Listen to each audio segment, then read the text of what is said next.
2019 election विषय आम जदि कहिबा सबुठारु खराब हारिबा परिस्थिति रे वर्तमान जातीय कांग्रेस दल रही जाइछि। कांग्रेस को मात्र 56टी सीट रे सीमित होबाकू पड़ी।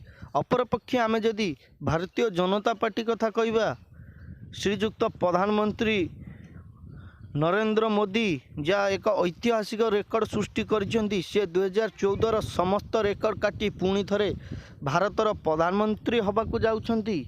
एवं जदि आमे गांधींकर गढ़ कहले चले, राहुल गांधी गढ़ कांग्रेस गढ़ अमेठी, से जगार वर्तमान राहुल गांधी हारी सारी।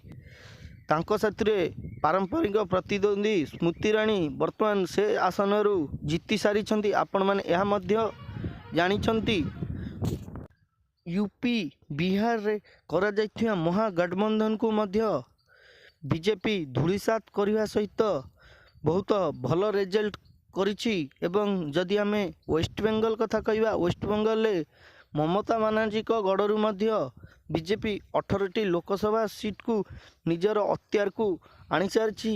एवं आमे जदि एमपी, छत्तीसगढ़, राजस्थान यह सब राज्य कथा कहिबा, गत 6 मास तले ए राज्य गुड़िक इलेक्शन होता जो विधानसभा इलेक्शन ने कांग्रेस गवर्नमेंट गढ़ी बेले यही 3टी राज्य बीजेपी पूरा क्लीन स्वीप मारी, जहाँ बीजेपी एक प्लस पॉइंट अटे, जहाँ एक ऐतिहासिक जीत कहले किसी भूल हेब ना। कारण एका बीजेपी 347 लोकसभा आसन नबार आशा करा जाउची वर्तमान रिपोर्ट अनुसार।